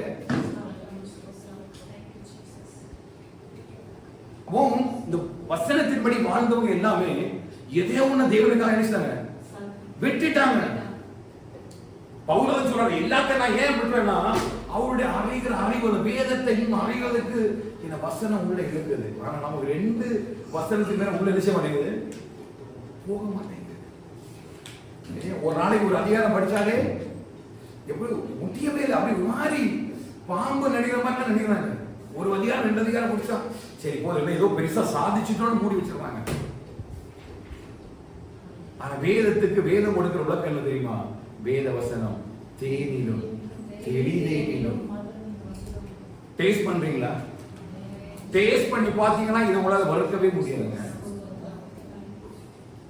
ஆமென். இஸ்ரவேல் ஜனங்களை குறித்து ஆண்டவர் சொல்லும்போது எப்படி வர்த்தாங்கன்னா, கிரியைகளினால தேவனுக்கு கோபம் உண்டாக்கினாங்க. விசுவாசி ரட்சிக்கப்பட்டவர், ஞானஸ்நானம் எடுத்தவர், அபிஷேகம் பண்ணப்பட்டவர், இருதயத்தில் இருக்கிறது அவ்வளவும் கர்த்தருக்கு பிரியமில்லை, செய்கிறது அவ்வளவும் கர்த்தருக்கு பிரியமில்லாத காரியம். அப்போ தேவன் எங்கிட்ட இருக்கும்போது இருதயத்தில் வசனம் இருக்கான்னு பார்க்க மாட்டாரு, கிரியை இருக்கான்னு தான் பார்க்கிறாரு. கிரியை இல்லாத விசுவாசம் கிரியைகளை தேடி வர்றாங்க. 4 வசனம் தெரியும் அதனால வசனத்தை படிச்சு நோ நோ இல்ல, அந்த வசனத்துக்கு கீழ்பட்டீங்க. அந்த கீழ்படுத்ததான் கத்தர் செய்றாரு பார்க்கணும். இந்த ஜனங்கள் ஆமோஸ் காலத்துல வாழ்ந்தாங்க. ஏன்னா அவங்க விட்டு உடனே காடி வர பாருங்க. 3ஆம் அதிகாரம் 14ஆம் வசனம் வாசிங்க. அப்பொழுது வேகமானவன் ஓடினான். இந்த 3:14 இருக்கா? ஆமோஸ் 3:14. இஸ்ரவேலுடைய பாதங்களில் பாருங்க, நான் இஸ்ரவேலுடைய பாதங்கள் நிமித்தம் அவனை விசாரிக்க நாடுல என் பெத்தேலின் நான் பெத்தேலின் பலிபீடங்களை விசாரிப்பேன். எங்க விசாரிப்பாரு? பெத்தேல் அது தேவனுடைய வீடு, அப்பத்தின் வீடு. பலிபீடனா ஆலயம். அப்போ உங்க ஆராதனைய அவர் விசாரிப்பார். சொல்ல புரியுதா? எதற்கு இவ்வளவு பஞ்சம், எதற்கு இவ்வளவு நியாய தீர்ப்பு ஜனங்கள் மேல கேட்டீங்கன்னா, ஆண்டவர் சொல்றாரு, நான் இந்த இஸ்ரவேல் ஜனங்களை விசாரிக்கும் பொழுது அவங்களோட ஆராதனையை நான் விசாரிப்பேன். புத்தியுள்ள ஆராதனை எது? அடிக்க நான் சொல்ற வசனம் ரோமர் 12:1. எது புத்தியுள்ள ஆராதனை? என் சரீரத்தை பரிசுத்தமும் தேவனுக்கு பிரியமான ஜீவ பலியாக ஒப்பு கொடுப்பதே நீங்கள் செய்யத்தக்க. அப்போ ஆராதனைய புத்தியுள்ள ஆராதனை கர்த்தர் நினைக்கிறார். இங்க நல்லா பாடுவனால பிரச்சனை கிடையாது, இதெல்லாம் கீபோர்டு வாசிக்க தெரியுமான பிரச்சனை கிடையாது, இதெல்லாம் ட்ரம்ஸ் அடிக்க தெரியுமான பிரச்சனை கிடையாது. என் ஆராதனை எது எதிர்பார்க்கிறாரு? பரிசுத்தமான ஆராதனை. அவ என் பலிபீடத்தை அவர் பார்க்கிறார். செப்பனிடப்பட்டிருக்கா? பலிபீடம் செப்பனிடப்பட்டிருக்கிறதா? பலிபீடத்தில் அக்கினி இறங்குகிறதா? நான் சொல்றது புரியுது. இந்த வசனம் எங்கெல்லாம் என்ன கொண்டு உருவாக்குது பாருங்க. அவன் ஆவிக்குரிய வாழ்க்கையே இந்த வசனம் தான். என் வசனம் படிக்காம, வார்த்தை இல்லாம, வசனம் இல்லாம ஐ அம் நாட் எ கிறிஸ்டியன், நான் கிறிஸ்தவனே அல்ல. அவன் ஆண்டவர் முதல்ல சொல்றாரு, இஸ்ரவேலை நான் விசாரிக்கக்கூடிய நேரத்துல எதை விசாரிக்கிறாரு? என் ஆராதனைய. நான் 10 பாட்டு பாடுறதுல உன்னைங்க இல்ல, நான் தெய்வ சமூகத்துல ஆராதிக்கும் பொழுது என் இருதயத்துல கசப்பு இருக்குதா, மற்றவங்களை குறிச்சு ஏதாவது எனக்கு தேவையில்லாத காரியம் இருக்குதா, போட்டி இருக்குதா, பொறாமை இருக்குதா, மற்றவங்க மேல ரெண்டகம் இருக்குதா, வேற ஏதோ காரியத்தை நினைச்சிட்டு நான் இங்க ஆராதிக்கிறேன்னா, முதல்ல நீ உன் சகோதரர்களை போய் ஒப்புர வாங்கிட்டு வந்து உன் ஆராதனையை நீ செலுத்து. நான் சொல்ல புரியுதா? இந்த வசனம் இப்படிதான் இந்த ஜனத்தை உருவாக்கிட்டு இருக்குது. சல்லடிக்கும் பொழுது சும்மா ஒன்று சல்லடிச்சு எடுக்க மாட்டாங்க. முதல்ல அவர் என்ன பார்க்கிற இடமே, நான் எப்படி அவருக்கு துதியும் கனமும் மகிமையும் செலுத்துறேன். எப்படி செலுத்துறீங்க? இங்க ஒரு நாள் வந்து 1 மணி நேரம் ஆராதிக்கிறத கேட்கல, வீட்டுல நீ எப்படி துதியும் கனத்தையும் மகிமையும் நீங்க ஆண்டவருக்கு செலுத்துறீங்க. உன் வீட்டுல இருக்கக்கூடிய ஆராதனைக்குரிய பலிபீடம் எப்படி இருக்கு? ஆராதிக்கிறீங்க வீட்டுல குடும்பமா ஆராதிங்க, குடும்பமா உங்க பலிபீடத்தை செப்பரேட் ஆராதிங்க, அங்க பலி செலுத்துங்க. பரலோகத்துல அக்கினி பலிபீடத்தை வச்சு 1 மணி நேரம் வந்துட்டு கை கட்டி பாட்டு பாடிட்டு போறதுனால ஒண்ணும் கிடைக்காது. இங்க நம்ம என்ன பண்றது? பூஸ்ட் பண்றாரு, நம்மள டிரான்ஸ்ஃபர்மேஷன் பண்றாரு. நீங்க மறுபடியும் வந்து ஆராதிக்கும் பொழுது இந்த வசனத்தையும் வார்த்தையும் வச்சு உங்களை உருவாக்கி விட்டுறாரு. அப்புறம் உருவானவரை எங்க முதல் நீ ஆராதிக்கணும்? வீட்டுல குடும்பமா பாட்டு பாடி ஆராதிச்சு ஒரு பலி செலுத்தணும். அந்த பலியில கத்துறது பாரு. அதான் நீதிமான்களின் கூடாரத்துல ரெட்சிப்பின் சத்தம் கேட்கும். நீ கண்ணு மூணுங்கன்னா தெரியும் உங்களுக்கு பரலோகத்துக்கு ஒரு பெரிய உண்மை சென்றோம். முதல்ல ஆண்டவர் விசாரிக்கும் பொழுது எதை விசாரிக்கிறாரு? பலிபீடத்தை விசாரிக்கிறாரு. என்னுடைய ஆராதனை கத்தை விசாரிக்கிறாரு. அவன் என் சரீர பரிசுத்தமா இருக்குதா, கோச்சாரம், வேசித்தனம், அசுத்தம், துன்மார்க்கம், மதுவான பலி, எல்லாம் பண்ணி அழகா எபேசியர் அந்த வசனத்தில் பாருங்க. நீங்க வந்து துன்மார்க்கத்தை எதுவான மதுபான வழி கொள்ளாமல் வாசிங்க. எபேசியர் 5வது அதிகாரத்துவாங்க. அது ஒன்று நான் பாட்டு காட்டி வந்துடுறேன். 14வது வசனம் வாசிங்க. ஆகையால் நீங்கள் மதியற்றவர்களாயிராமல் கர்த்தருடைய சித்தம் இன்னதென்று உணர்ந்து கொள்ளுங்கள். கர்த்தருடைய சித்தம் இன்னதென்று உணர்ந்து கொள்ளுங்கள். துன்மார்க்கத்திற்கு ஏதுவான மதுபான வெறி கொள்ளாமல். அது என்னது? மதுபான வரி எது? துன்மார்க்கத்துக்கு ஏது? துன்மார்க்கம் யாரு? கர்த்தருடைய வேதத்தின்படி நடக்காதவங்க தான் துன்மார்க்கம். அப்போ யாரு? சபையோட ஜனங்கள் இருக்கிறாங்க. துன்மார்க்கத்தனம், மதுபான வரி கொண்டு அதனால சங்கீதத்தையும் பாட்டையும் செய்து ஆடுகிற எத்தனையோ கூட்டங்கள் இன்னைக்கு உலகத்துல எழும்பிட்டாங்க. ஆனா வேகம் அதை அழைக்கும் போது பாருங்க, நீங்க துன்மார்க்கத்துக்கு எதுவான மதுபான வரி கொள்ளாமல் ஆவியில் நம்மள எப்படி பண்ணிக்கிறாரு? ஆவியில் அபிஷேகம் பண்ணிக்கிறாரு. சரியா? அன்றைக்கு அப்போஸ்தலர் 2வது அதிகாரத்துல 2 கூட்டம் இருக்குது. ஒண்ணு சொன்னாங்க, இவங்க காலையிலே நல்லா மதுபானம் குடிச்சிட்டு நல்லா ஆடுறாங்கன்னு ஒரு கூட்டம் பேசுது. இன்னொரு கூட்டம் பேசுது, இல்ல நம்ம ஜென்ம பாஷைகள்ல பேச கேட்கிறோமே. அவ இன்னைக்கும் பரிசுத்த ஆவியை உணர்ந்து கொள்கிற 2 கூட்டம் இருக்குது. எந்த கூட்டத்தில் நம்ம இருக்கோம்? இதுதான் கர்த்தர் நமக்கு தந்துக்கிறேன். அவ செக் பண்ணும் பொழுது என் வாழ்க்கையில என் ஆராதனையை முதல்ல செக் பண்றாரு. 2வது நான் வேதத்தை எந்த அளவுக்கு நேசிக்கிறேன். அதான் ஓசியா எழுத பாருங்க. ஓசியா புஸ்தகம் 3வது அதிகாரம்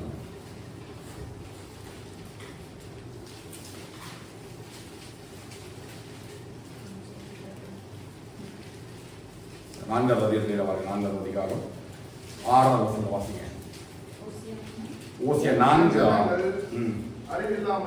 என் ஜனங்கள் அறிவில்லாமையால் சங்காரமாகிறார்கள்.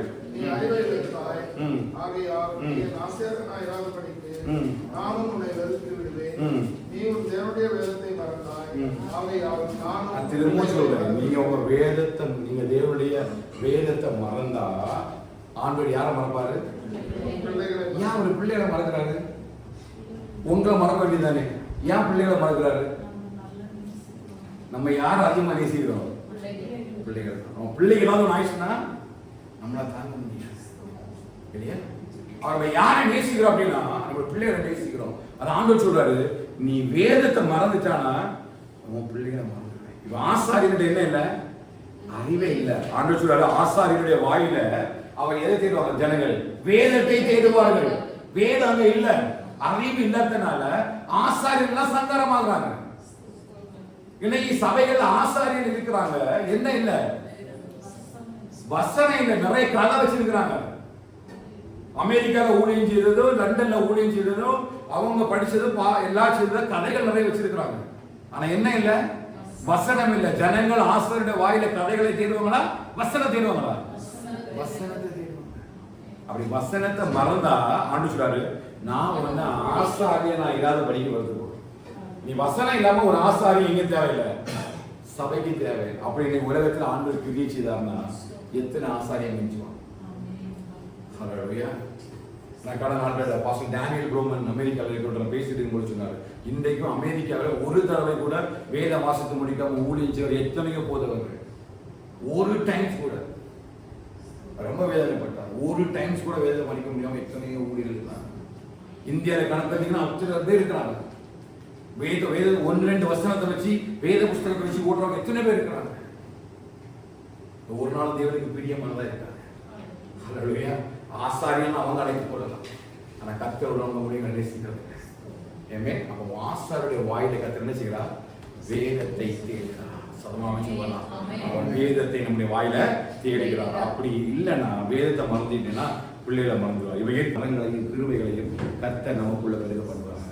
எதுவே விசுவாசிக்கிறீங்க? ஆண்டவரே, உண்மை அறிகிற அறிவில எங்களை குடும்பமா நடத்துங்க. அப்படியே கண்ணை மூடுங்க. அப்படியே உண்மை அறிகிற அறிவில எங்களை குடும்பமா நடத்துங்க. உண்மை அறிகிற அறிவிலே நடத்துங்க. இயேசு எப்படிப்பட்டவரோ என்று நாங்க அறிந்து கொள்ள எங்களுக்கு கிருபை தாங்கப்பா. இயேசு இப்படி எல்லாம் வாயை தொடர்ந்து சொல்லுங்க. இயேசு எப்படிப்பட்டவரோ என்று அறிந்து கொள்ள கிருபை தாங்க.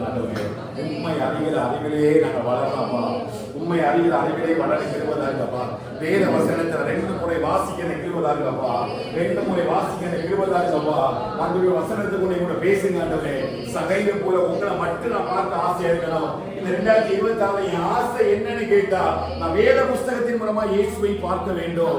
இயேசு எப்படிப்பட்டவரோடு பார்க்கணும். இதுதான் என் ஆசைப்பா. இந்த 2026ல புதுசா ஒரு தீர்மானம் என்ன, ஒரு ஆசை என்னன்னா, நீ ஆவிக்குரிய வாழ்க்கையில ஒரே ஒரு ஆசை தான்ப்பா, நான் உங்களை பார்க்கணும் ஆண்டவரே. இயேசு எப்படிப்பட்டவரோ என்று பார்க்கணும் ஆண்டவரே. இயேசு எப்படிப்பட்டவரோடு பார்க்கணும். இதுக்கு தடையா இருக்கிற எதுவானாலும் சரிப்பா, உண்மை அறிகிற அறிவுக்கு தடையா இருக்கிற எதுவானாலும் சரி, இந்த எல்லாத்தையும் நஷ்டமும் குப்பையுமா என்று விட்டுவிட அன்றைய சூழ்நிலைகள், என் வேலைகள், அந்த என்னுடைய வாழ்க்கையில் இருக்கிற பலவீனங்கள், சுகவீனங்கள், குடும்பத்துடைய சூழ்நிலைகள் என்று சுற்றிலும் இருக்கிற யாரா இருந்தாலும் சத்தியத்தை அறிகிற அறிவை அடையும்படி ஆண்டவரே எங்களை குடும்பமாய் செய்யுங்கப்பா. எல்லா தலையில கை வச்சு அப்படியே ஆவியில ஒவ்வொரு ஒவ்வொரு குடும்பத்தின் மீது மகேஷன குடும்பத்தின் மீது அப்படியே இறங்கட்டப்பா. அன்றைய பால்பாலின குடும்பத்தின் மீது அப்படியே இறங்கட்டும் ஆண்டவரே. தேவஜன குடும்பத்தின் மீது அப்படியே இறங்கட்டும் ஆண்டவரே. அப்பா ஜானன குடும்பத்தின் மீது அப்படியே இறங்கட்டும் ஆண்டவரே. உயர்த்துறோம் ஆண்டவரே. அண்ணான குடும்பத்தின் மீது இறங்கட்டப்பா. ஜான்வின் குடும்பத்தின் மீது இறங்கட்டும். ஜூடுடைய குடும்பத்தின் மீது இறங்கட்டும் அப்பாவே. 12 மீது அப்பா, குமாரன மீது அப்பா, சபையில ஒவ்வொரு சிறியவர்கள் பெரியவர்கள் மீது அப்பா, இந்த தேவனை அறிகிற அறிவு உள்ளாண்டவரே. நாங்கள் சகையை போல வைராக்கியம் பாராட்டப்பா, சகையை போல வைராக்கியம் பாராட்ட எங்கள் கிருபைதான் இருக்கப்பா. சகையை போல வைராக்கியம் பாராட்ட கிருபைதான் இருக்கப்பா. உம்மை பார்க்கிற ஆசைகள் ஆண்டவரே, உம்மை பார்க்க ஆசைகள் ஆண்டவரே, உம்மை பார்க்க ஆசையா ஆண்டவரே, அந்த கிருபையாய் எங்களை நடத்துவீராப்பா. ஹல்லேலூயா. ஓ ராமாஷகபலரகதனா ரேலகு ராமாஷியாந்தலரா.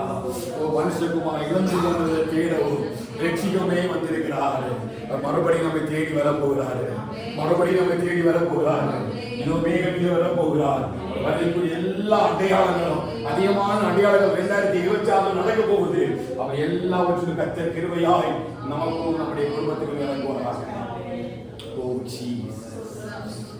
அப்படியே எழுதிக்காம வேத புஸ்தகத்தை அப்படியே கண்கள் எடுத்து எல்லா எழுதி வசனத்தை படி ஒப்பு கொடுத்து நம்ம அறிகிற அறிகளை எங்களை வளர பண்ணுன்னு சொல்லி இந்த வசனத்துக்கு ஏற்றப்படி ஒப்பு கொடுத்து அப்படியே கையில வச்சு வேத புஸ்தகத்தை ஆண்டவரே, இந்த சகைக்குள்ள இருந்த அந்த விசுவாசம், அந்த ஆசை, அந்த வாஞ்சை எங்களுக்குள்ள பெருகட்ட மாட்டேன். ஒரு அர்ப்பணிப்போடு கூட நான் இந்த ஆராதனை முடிக்கிறோம். தீர்மானத்தோடு கூட இந்த வருஷத்தை நம்ம முடிப்போம். சகையை போல ஒரு தீர்மானத்தோடு முடிப்போம். என் வேலை, என் சூழ்நிலை, என் பொசிஷன், என் சரீரத்தோட நிலைமை எது எப்படிலாம் எனக்கு தெரியாது. எப்படி ஆகிடும் இயேசுவை நான் பார்ப்பேன். எப்படி ஆகிடும் நான் இயேசுவை பார்ப்பேன். இயேசுவை பார்ப்பேன். இந்த வேதத்தின் மகத்துவங்களை காண எங்களுக்கு சொல்லுங்க. அர்ப்பணிப்போடு கூட சொல்லுங்க. யார் நீங்க மாறி மாறி பார்க்காதீங்க. கர்த்தர் இதயத்தை பார்க்குறாங்க. இப்ப பார்க்குறாங்க இயேசு எப்படிப்பட்டவர் அதிகம் சொல்லியிருக்காங்க. முழுசா குடும்பமா எங்களை ஒப்பு கொடுக்க மாட்டோம். நாங்கள் யாரையும் பார்த்து நாங்கள் ஓட மாட்டோம். யார் வேணாலும் இப்படி ஓடட்டும், எங்களுக்கு கவலை இல்லை. யார் வேணாலும் எங்களை பற்றி தப்பா பேசட்டும், இவன் மாறிட்டான்னு சொல்லட்டும், இது இவங்களோட மனநிலை சரியில்லைன்னு சொல்லட்டும், ஏதோ புதுசா விசுவாசியா போயிட்டா போல, ஏதோ வசனம் படிக்கிறா போல, ஏதோ எப்படிப்பட்ட வார்த்தைகளை, அவமானமான வார்த்தைகளை, நிந்தையான வார்த்தைகளை உங்க மேல வீசட்டும், கவலைப்படாதீங்க. கர்த்தர் உங்க இதயத்தை பார்க்கலாம். கர்த்தர் உங்க இதயத்தை பார்க்கலாம். கர்த்தர் இதயத்தை பார்க்கலாம். பவுல் சொல்வாரு, என்னோட ஐக்கியம் பிதாவாகிய தேவனோடும் குமாரனாகிய கிறிஸ்துவோடும். உங்க ஐக்கியம் யாரோட கூட இருக்கு? 25 முழுசு நம்ம கண்மணி போல பாருங்க. 2-3 நாட்கள் 26 கூட பிரவேசிக்க போறோம். என்ன தீர்மானத்தோடு கூட போக போறீங்க? தீர்மானத்தோடு போக போறீங்க. இந்த வசனம் தான் நம்மள தேவனுடைய பர்வதத்தை கொண்டு சேர்க்கும். இந்த வேத வசனம் தான் பரலோகத்துக்குள்ள போக முடியும். இது இல்லாம நம்மளால போகவே முடியாது. இது இல்லாம போகவே முடியாது. இருதயத்துல வேற எந்த சிந்தை இருந்தாலும் இந்த வசனம் நமக்குள்ள வரவே முடியாது. நமக்குள்ள கிரியை செய்யவே முடியாது. ஆண்டவரை எங்களை தாழ்த்தி ஒப்பு கொடுக்கிற மாட்டவரே, இந்த 22வது வருடத்துல கடைசி ஆராதனையில சகையை போல இயேசு எப்படிப்பட்டவரோடு பார்க்க, எப்படியாக வகை தேடி தடவியாகிலும் அவரை கண்டுபிடிங்க. தடவியாகிலும் அவரை கண்டுபிடிங்க. கண்டடைய தக்கத்துல தேடுங்க, அவரை கண்டடைவீங்க. கண்டடைய தக்கத்துல தேடுங்க. ஆண்டு சொல்லி 2026 குடும்பமா அவங்க இன்னும் தேடுவாங்க. உங்க பிள்ளைகளையும் புருஷனையும் மனைவியும் ஒப்பு கொடுத்து சொல்லுங்க. நாங்களும் எங்க பிள்ளைகளும் எப்படியாகிற ஆண்டவர் ஆகிற அறிவுரைகளை வளர பண்ணிருப்பாங்க. ஆண்டவர் ஆகிற அறிவுரை குடும்பமா வளர மாட்டவர். இந்த வருஷம் கொஞ்சம் அலட்சியமா இருக்குன்னா, வேதவசனம் படிக்கிறதா இருந்தாலும் சரி, செவிக்கிறதாலும் சரி, ஆராதனாலும் சரி, சபையில் ஆராதனாலும் சரி, கொஞ்சம் அலட்சியமா இருந்துட்டு சில நேரங்கள் அலட்சியத்தனமா நான் பண்ணதெல்லாம் உண்டாக்குவேன். என்னை மன்னிங்கப்பா, நான் இன்னும் உண்மையாக வாழ, இன்னும் உண்மையாக வாழ, இன்னும் உண்மையாக வாழ. ஆனால் ஒவ்வொரு நாளும் ஆராதனை இயேசு எப்படிப்பட்டவரோடு பார்க்க எனக்கு ஒரு கிருபை இருக்கப்பா. இசைவை சொல்றீங்க, இயேசு எப்படிப்பட்டவரோடு பார்க்க விரும்புகிறோம், இயேசு எப்படிப்பட்டவரோடு பார்க்க விரும்புகிறோம், இயேசு எப்படிப்பட்டவரோடு பார்க்க விரும்புகிறோம். உன் விருப்பத்தை கற்று அறிகிறார், உன் விருப்பத்தை கற்று அறிகிறார், நம்முடைய வாஞ்சைகளை கற்று அறிகிறார், நம்முடைய வாஞ்சைகளை அறிகிறார். அவன் எப்படிப்பட்டவரோட பார்க்கறதுக்கு அப்படியே நிற்கல, அதுக்குரிய எல்லா கிரிகளையும் செய்தான். விசுவாசம் இருக்குதா, அந்த கிரிகளை வெளிப்படுறதையே நீ காக்கத்தி மரத்தில் ஏறணும், நீ உட்கார்ந்து பார்க்கணும், அவர் உனக்கு அவரை வெளிப்படுத்துவார். குடும்பத்தை கற்ற முத்திரை போடுறா, குடும்பத்தை கற்ற முத்திரை போடுறா, உன் வீட்டு நிலை கதவுல முத்திரை போடுறா. ஒரு நித்திய ரட்சிப்பை உன் குடும்பத்துக்குள்ள வைக்க போகுது, ஒரு நித்திய ரட்சிப்பை உன் குடும்பத்துக்குள்ள எழும்ப போகுது, ஒரு நித்திய ரட்சிப்பு, நித்திய ரட்சிப்பு. அறிவிலிருந்து அல்லேலூயா 2026 சில மரண கண்ணிகள் இருந்து ஒன்னையும் குடும்பத்தை பிள்ளைகளை கிட்ட பாதுகாக்கிறார். சில மரண கட்டுகள் உங்களை கடந்து போகிறது, மரண பள்ளத்தாக்கள் உங்களை விட்டு விலகி போகிறது. அல்லேலூயா, மகிமைப்படுங்கப்பா.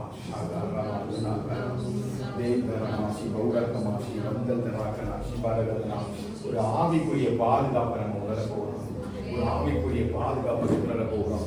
உன்னதமான மறைவுக்குள்ள சர்வ வருட நிழலுக்குள்ள ஒரு பெரிய பாதுகாப்பட்ட குடும்பத்துக்குள்ள இருக்கிறாங்க. அல்லேலூயா, அல்லேலூயா. குடும்பமா ஒப்புக்கொடுங்க, குடும்பமா ஒப்புக்கொடுங்க, அல்லேலூயா. குடும்பமா ஒப்புக்கொடுங்க, குடும்பமா நிற்கிறவங்க கலைகளை பிடிச்சிக்கங்க, குடும்பமா நிற்கிறவங்க கலைகளை பிடிச்சிங்க. சொல்லுங்க, குடும்பமா நாங்கள் குடும்பமா ஆண்டவருக்குள்ளாக முத்திரை போடப்படுவோமா, குடும்பமா முத்திரை போடப்படுவோமா. ஆவியான சொல்ற வார்த்தை சொல்லிட்டே இருக்கிறேன், தயவு செய்து ப்ரொனவுன்ஸ் பண்ணிட்டே இருக்கேன். You receive the blessing, you receive the blessing. There's a protection is going on. ஒரு பெரிய பாதுகாப்பு நம்மளுக்கு அனுப்புகிறாரு. அப்படியே சொல்லுங்க, எங்களை குடும்பத்தை பிள்ளைகளை முத்திரை போடுங்கப்பா, எங்களை குடும்பத்தை பிள்ளைகளை முத்திரை போடுங்க ஆண்டவரே, எங்களை குடும்பத்தை பிள்ளைகளை முத்திரை போடுங்க ஆண்டவரே. ஒரு ஆவியானவருடைய ஒரு பாதுகாப்பு எங்களுக்கு உண்டாகட்டும், ஆவியானுடைய பாதுகாப்பு உண்டாகட்டும் ஆண்டவரே. ஆவியானுடைய பாதுகாப்பு உண்டாக முடியாதப்பா, எங்களை ஒப்பு கொடுக்கிறோம் ஆண்டவரே. கிருபையாய் குடும்பமாய் கிறிஸ்துவை வாழ, குடும்பமாய் கிறிஸ்துக்காய் ஆண்டவரே பாருங்க கனி கொடுக்க தருவாங்க. அப்பா, கிறிஸ்துவினால் மூலமாய் வருகிறதான நற்கிரிகளாய் கனிகளை தந்து துப்புரவானவரை விதவற்றலுமாய் இருக்கும்படி கர்த்தருடைய நாளுக்காக வாழும்படி உங்களுக்காக வேண்டிக் கொள்வேன் என்று சொல்லி அப்போஸ்தலன் பவுல் ஜெபிக்கிறது போல ஆண்டவரே. அப்பா, அடிமையுடைய சபைக்காக நான் வேண்டிக் கொள்கிறோம் ஆண்டவரே. நற்கிரிகளை தனிகளை தந்து ஆண்டவரே, நாங்கள் எழுப்பைகளுக்கு வருகிறீர்களாகப்பா. எல்லா ஞானத்தோடும் ஆவிக்குரிய விருவத்தோடும் கர்த்தருடைய சித்தத்தை அறிகிற அறிவில பெருகும்படியாகவும் ஆண்டவரே நேரிய பொறுமையோடு சாந்தத்தோடும் தேவனை அறிகிற அறிவில விருத்தி அடைவோம், அவனுக்கு பிரியமாய் பாத்திரம் உண்டாக நடந்து கொள்ளவும் ஆண்டவரே. கர்த்தர் அப்படிப்பட்டதான கிருபைகளை சபைக்குள்ள வைக்கிறாரப்பா. தேவனுடைய வஸ்திரம் சபைக்குள்ள சகல ஞானத்தோடு பரிபூரணமாய் வாசமாய் இருக்கும்படியாக நாங்கள் ஜெபிக்கிறோம் ஆண்டவரே. சபையார்களை ஒப்புக் கொடுக்கிறோம் அப்பா, சபையார்களை ஒப்புக் கொடுக்கிறோம் ஆண்டவரே. இந்த 24 வருஷம் முழுவதையும் நடத்தியது நன்மைகளுக்காக, கிருபைகளுக்காக ஸ்தோத்திரம், ஸ்தோத்திரம், ஸ்தோத்திரம். நீ நடத்துகிற எல்லா பாதைகளுக்காக ஸ்தோத்திரம், நடத்துகிற எல்லா பாதைகளுக்காக ஸ்தோத்திரம். இந்த நாளிலும் ஆண்டவரே நாங்கள் உங்களை பார்ப்பதற்கு ஆசையாக இருக்கிறோம் ஆண்டவரே. கர்த்தருடைய கிருபை நிறைவாக ஆண்டவர்களுக்குள்ளே காணப்பட கர்த்தருடைய கிருபை செய்வீராக ஆண்டவரே. பரிசுத்த சமுத்திரங்களை முழுவதுமாய் ஒப்புக் கொடுக்கிறோம். கர்த்தருடைய ஆளுகை நிறைவாக இருக்கட்டும். இந்த வசனத்தின்படி வார்த்தைப்படி நடத்தும்படியாக நாங்கள் ஜெபிக்கிறோம். இந்த வாரம் நடக்கிற எல்லா ஊழியங்களையும் கர்த்தர் ஆசீர்வதிக்கிறாங்க. அந்த வீட்டு கூட்டங்கள் எல்லாம் கர்த்தர் ஆசீர்வதிங்க. வார்த்தைகளை கொண்டு கர்த்தர் ஆசீர்வதிக்கிறாங்க. விசேஷமாய் பலவீனத்தோடு இருக்கிற ஒவ்வொரு பிள்ளைகளையும் இப்படி கருத்தில் கொடுக்கிறோம். பலத்தினால ஒவ்வொரு பிள்ளைகளையும் கட்டுவீராக. பரிசுத்தம் உள்ள கரம் நிறைவாக எங்களை ஆளுகை செய்யட்டும். என் கிருபை மகிமைக்கு என்று சொல்லி நீ நடத்திவிடும்படியாக நாங்கள் ஜெபிக்கிறோம். வார்த்தைகளை கொண்டு எங்களை ஆசீர்வதித்து புதிய வருஷத்தை நன்மையினால் நிரப்பும்படியாக நாங்கள் ஜெபிக்கிறோம். கிருபைகளுக்குள்ள முடிவடைந்து துதிகர மகிமை எல்லாம் நம்ம நமக்கு செலுத்துகிறோம். இயேசுவின் நாமத்தில் ஜெபிக்கிறோம் எங்கள் ஜீவனுள்ள நல்ல பிதாவே, ஆமென். நான் சென்றுமே நாத்துமாவே கர்த்தரை ஸ்தோத்திரேன்.